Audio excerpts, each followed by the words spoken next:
मुस्लिम नून की मुआशी टीम की नवाज शरीफ से तफसीली मुशावरत। मंशूर में मईशत से मुतालिक वादों और उन पर मुमकिन अमल दरामद बारे ब्रीफिंग दी। पार्टी जराए का ये बताना है। मुलाकात में नवाज शरीफ का IT सेक्टर की तरक्की में खुसूसी दिलचस्पी का इजहार।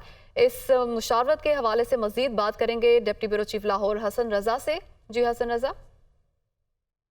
मुस्लिम लीग नून के कायद मियां मोहम्मद नवाज शरीफ से मुस्लिम लीग नून की मुआशी टीम की तफसीली मुशावरत हुई, जिसमें मुस्लिम लीग की मुआशी टीम ने कायद नवाज शरीफ को पार्टी मंशूर में मुआशत बारे किए गए वादे और उनकी मुमकिन अमल दरामद बारे ब्रीफिंग दी। मुलाकात के दौरान कायद नवाज शरीफ की IT सेक्टर की तरक्की में खुसूसी दिलचस्पी का इजहार किया गया और नवाज शरीफ ने अपनी मुआशी टीम को मुख्तलिफ अहदाफ देकर मुकम्मल मनसूबाबंदी करने की हिदायत कर दी है। उन्होंने कहा कि मुआशी टीम को IT सेक्टर के जरिए 10 से 12 अरब डॉलर सालाना कमाना की मनसूबाबंदी की हिदायत की है। नवाज शरीफ ने यह भी हिदायत की कि टेलीकॉम सेक्टर की तरक्की को भी जदीद तरीन खतूत पर इस्तवार किया जाए। मुआशी टीम IT और टेलीकॉम सेक्टर में बेहतरी के लिए तेजी से मनसूबाबंदी शुरू की जाए। IT सेक्टर की तरक्की में हायल हर किस्म की रुकावटें खत्म करने की सिफारिशात तैयार की जाए। उन्होंने यह भी हिदायत की कि हुकूमत मिलते ही इन दो सेक्टर्स में जंगी बुनियादों पर काम करना है। पाकिस्तान के मईशत की बहाली के लिए एमरजेंसी बुनियादों पर काम किया जाएगा और एमरजेंसी प्लान बनाने की भी हिदायत की है। इसी तरह मुआशी टीम ने ब्रीफिंग दी कि IT सेक्टर में थोड़ी सी तवज्जो से अरबों डॉलर का कीमती तरीन जर मुबादला हासिल हो सकता है। मुल्क में अब तक 5G टेक्नोलॉजी न होने से अरबों डॉलर का फायदा हासिल नहीं कर पा रहा। हमसाया ममालिक भारत 5G टेक्नोलॉजी के जरिए सालाना अरबों डॉलर कमा रहे हैं। इसी तरह मुआशी टीम ने कहा कि IT और टेलीकॉम सेक्टर्स को जदीद तरीन खतूत पर इस्तवार करके नौजवानों के लिए फौरी तौर पर लाखों नौकरियां पैदा की जा सकती हैं और 5G टेक्नोलॉजी लाकर सिर्फ एक साल से 10 से 15 लाख। बहुत शुक्रिया, आपने तफसीलन अपडेट किया। चीफ ऑर्गेनाइजर मुस्लिम लीग नून मरियम नवाज आज अपने हल्के से इंतखाबी मुहिम का आगाज करेंगी। मरियम नवाज PP 159 के मुख्तलिफ इलाकों का दौरा करेंगी। मरियम नवाज के 20 मकामात पर इस्तकबाल की तैयारियां मुकम्मल कर ली गई हैं। उम्मीदवार बराए कौमी असम्बली राना मुबशर इकबाल समेत दीगर मरियम नवाज का इस्तकबाल करेंगे। लियाकत अली इस वक्त हमारे साथ मौजूद हैं। लियाकत, क्या डिटेल्स हैं? बिल्कुल, मुस्लिम नून की क़यादत इंतखाबी सरगर्मियों का महाज संभाल चुकी है। कल नवाज ने ओकाड़ा में इंतखाबी सरगर्मियों का आगाज़ किया और एक बड़े जलसे से खिताब किया। तो आज लाहौर में जो है वो अपने सूबाई हल्का PP 159 में जो है वो इंतखाबी सरगर्मियों का आगाज़ करने जा रही है। आज 20 मुकामात पर उनका इस्तकबाल होगा और 3 मुख्तलिफ मुकामात पर उनके खिताब को शेड्यूल किया गया है। मरियम नवाज का जो इंतखाबी सरगर्मियों का अपने हल्के में आगाज़ है, ये गज्जू मता के रोड पर होगा। पहला इस्तकबाल यहाँ पर किया जाएगा। यहाँ पर स्टेज बनाकर जो है वो कुर्सियां लगाकर जो कारकुनों के बैठने का इंतजाम किया जा रहा है। पार्टी तराने यहाँ पर गूंज रहे हैं। पहला यहाँ पर खिताब होगा मरियम नवाज का और उसके बाद वो नश्तर टाउन में जो है उनका दूसरा नश्तर स्टॉप पे खिताब होगा और फिर कमाहा रोड से होते हुए वो वापस जो है वो रिंग रोड के रास्ते जाएंगी। तो बुनियादी तौर पर इस पूरे सूबाई हल्के में तकरीबन 20 मकामात पर उनका इस्तकबाल किया जाएगा। वालियाना तौर पर राना मुबशर इकबाल और दूसरे जो सूबाई उम्मीदवार हैं इमरान जवेद, वो इनका इस्तकबाल करेंगे। बुनियादी तौर पर यह कौमी असम्बली का हल्का NA 124 है, जहां से राना मुबशर इकबाल को टिकट मिला है और सूबाई हल्के में एक तरफ मरियम नवाज उम्मीदवार है और एक तरफ मियां इमरान जो है वो PMLN के उम्मीदवार है। तो आज मरियम नवाज अपने हल्के में जो है वो भरपूर अंदाज से सरगर्मियों का आगाज़ करने जा रही है। कारकुनों में इंतहाई वालिहाना किस्म का जोश खरोश पाया जा रहा है और ये तवक्को की जा रही है कि ये खिताबात का सिलसिला तो वैसे मुख्तलिफ मुकामात पर है, लेकिन ये एक रैली की शक्ल इख्तियार कर जाएगा, क्योंकि जब गज्जू मता पहुंचेंगी मरियम नवाज तो यहाँ पर उनके इस्तकबाल के साथ ये कारकुन जो है उनके साथ ही चलते जाएंगे और अगले मुख्तलिफ मुकामात जो 20 शेड्यूल किए गए हैं इस्तकबाल के लिए, वहाँ पर भी कारकुन साथ ही मिलते जाएंगे और 3 मुख्तलिफ मुकामात पर मरियम नवाज जो है बाहर निकल कर खिताब करेंगी। तो यूँ लाहौर में आज तो वो अपने हल्के का विजिट करेंगी, लेकिन तमाम पार्टी के रहनुमाओं और उम्मीदवारों की यही ख्वाहिश है कि लाहौर में उनकी इंतखाबी सरगर्मी और उनके हल्के का मरियम नवाज भी विजिट करें। बहुत शुक्रिया लियाकत आपका। मुस्लिम लीग नून खवातीन को बाइख्तियार बनाने के लिए पुरज़्म। 9 निकाती मंशूर तैयार। खवातीन को तालीम, सेहत, ज़राअत, तवानाई सेक्टर में मुराद देने का ऐलान। कारोबार करने वाली खवातीन को कर्ज और टैक्स छूट देना भी मंशूर का हिस्सा। सेहत कार्ड की तर्ज पर मैटरनिटी कार्ड का इजरा भी मंशूर में शामिल है। यासिर मलिक इस्लामाबाद से हमारे साथ मौजूद हैं। यासिर, क्या कुछ है मंशूर में?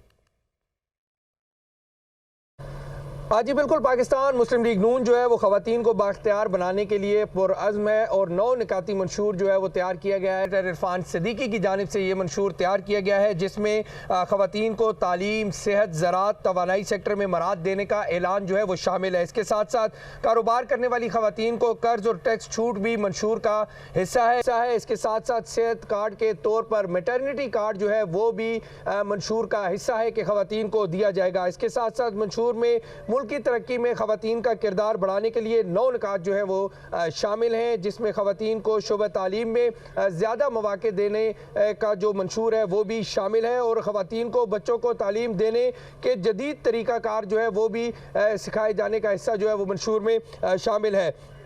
तवानाई सेक्टर में अगर बात की जाए तो खवातीन को इंटर्नशिप पावर प्लांट्स में मुलाजमतें दी जाएंगी। इसके साथ साथ कारोबार करने वाली खवातीन को 30% मुलाजिम रखने पर टैक्स छूट जो है वो भी दी जाएगी। खवातीन को कारोबार के लिए कर्ज दिया जाएगा कारोबार के लिए। यासिर, बहुत शुक्रिया आपका। पीपल्स पार्टी रहनुमा खुर्शीद शाह ने कहा है कि नून लीग इंतजार में थी कि बल्ला छिन जाए तो फिर मैदान में निकलें। हम चाहते हैं कि लेवल प्लेइंग फील्ड सबको मिले। पीटीआई ने इंट्रा पार्टी इलेक्शन कानून के मुताबिक नहीं कराए, इसीलिए इंतखाबी निशान नहीं मिला। साफ और शफाफ इंतखाबात इलेक्शन कमीशन और मुक्तदरा हल्कों की जिम्मेदारी है। इलेक्शन साफ शफाफ होंगे तो सब नताइज कबूल करेंगे। वो सखर में मीडिया से गुफ्तगू कर रहे थे। वो इंतजार में थे कि बल्ला छीना जाए तो फिर हम निकलें, ये उनका शायद मुतालबा था। मगर हमारे लिए हम ये चाहते सबको लेवल प्लेइंग फील्ड मिले। पीटीआई ने ये तरीका अख्तियार नहीं किया और केस भी सही माना में प्लीड नहीं किया, तो यही होना था। इलेक्शन कमीशन को और मुख्तदर अदालों को न्यूट्रल होकर बैठ के न्यूट्रल इलेक्शन कराए। मज़ीद ऐसी बात ना हो जिससे कहीं इलेक्शन को चैलेंज किया जाए।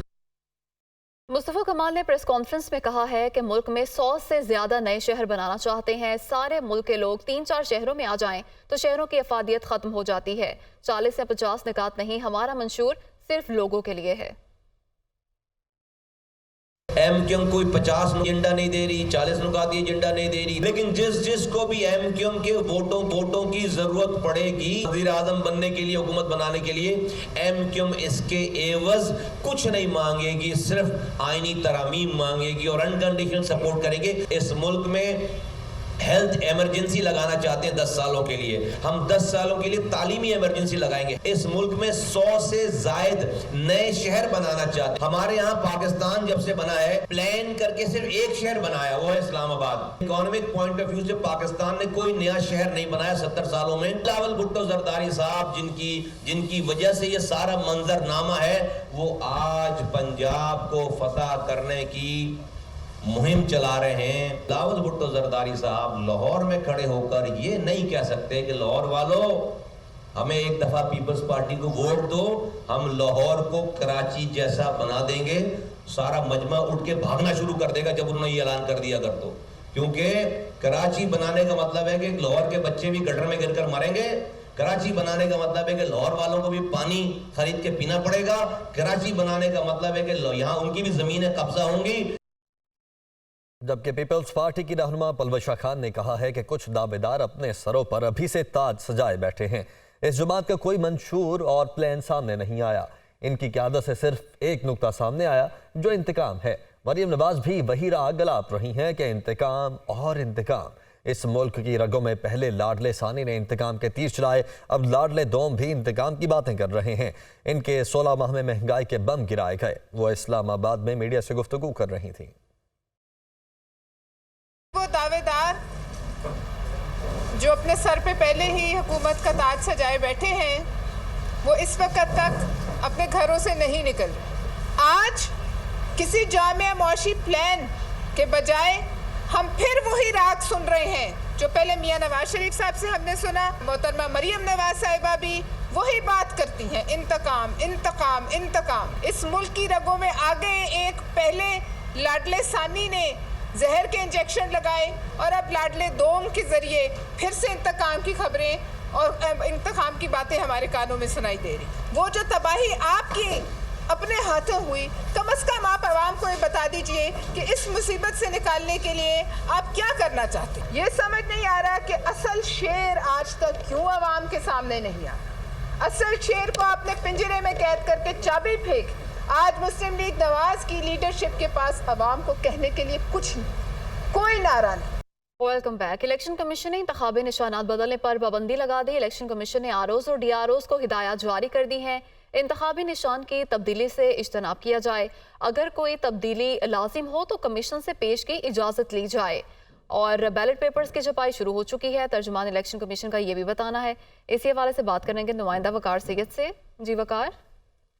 जी बिल्कुल, जो इलेक्शन कमीशन है इसने तमाम जो सूबाई इलेक्शन कमिश्नर्स हैं, डीआरओज हैं, आरओज को हिदायत की है कि वो जो इंतखाबी निशान है इसकी जो तब्दीली है उससे इज्तनाब करे, क्योंकि अगर कोई तब्दीली जो है वो लाजिम दरकार हो तो इसके लिए कमीशनशिप पेश की जो इजाज़त है वो ले, क्योंकि बैलेट पेपर्स की जो छपाई जो है वो शुरू हो चुकी है और हो सकता है कि इंतखाबी निशान की मुमकिन जो तब्दीली है वो मुमकिन ना हो सके। तो इलेक्शन कमीशन की जानिब से जो है ये मरासला जो है वो अरसाल किया गया है तमाम जो रिटर्निंग अफसरान है, क्योंकि इससे कबल जो बड़ी तादाद में पाकिस्तान तहरीक इंसाफ से ताल्लुक रखने वाले जो आज़ाद अरकान पार्लियामेंट है उनकी जानिब से बड़ी तादाद में पेशावर हाई कोर्ट में। जी वकार, बहुत शुक्रिया आपका। CPPA बिजली सार्फिन की जेबें खाली करने की राह पर चल पड़ी। अक्टूबर नवंबर में सार्फिन की जेबों से 44 अरब रुपए निकाले गए। तफसीलात जानते हैं नुमाइंदा जीशान यूसुफ जई से। जी जीशान।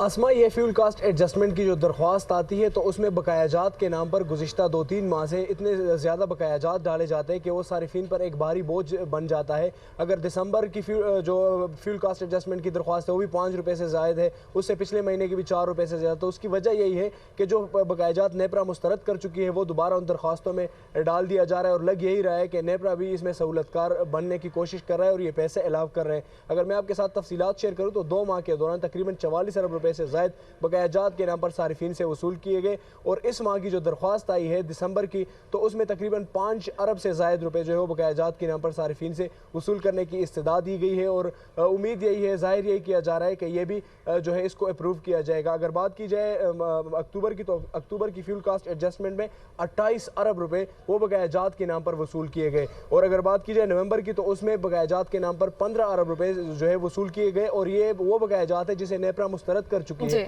और इन बकायाजात को जब दरख्वास्त में डाल दिया जाता है तो उसका इम्पैक्ट अपडेट किया। महंगाई के सताए शहरियों के लिए अच्छी खबर। पेट्रोल की फी लीटर कीमत में 8 रुपए तक का रिलीफ दे दिया गया, जबकि डीजल और भट्टी के तेल की कीमत में कोई रद्दोबदल नहीं किया गया। वजारत खजाना ने आइंदा 15 रोज के लिए पेट्रोलियम मसनूआत की नई कीमतों का नोटिफिकेशन जारी कर दिया। पेट्रोल 8 रुपए सस्ता और नई कीमत 259 रुपए 34 पैसे मुकर्रर की गई। हाई स्पीड डीजल की कीमत 276 रुपए 21 पैसे फी लीटर पर बरकरार, जबकि लाइट डीजल और मिट्टी के तेल की कीमत में कोई रद्दोबदल नहीं किया गया। पेट्रोलियम मसनूआत की नई कीमतें आइंदा 15 रोज के लिए लागू रहेंगी।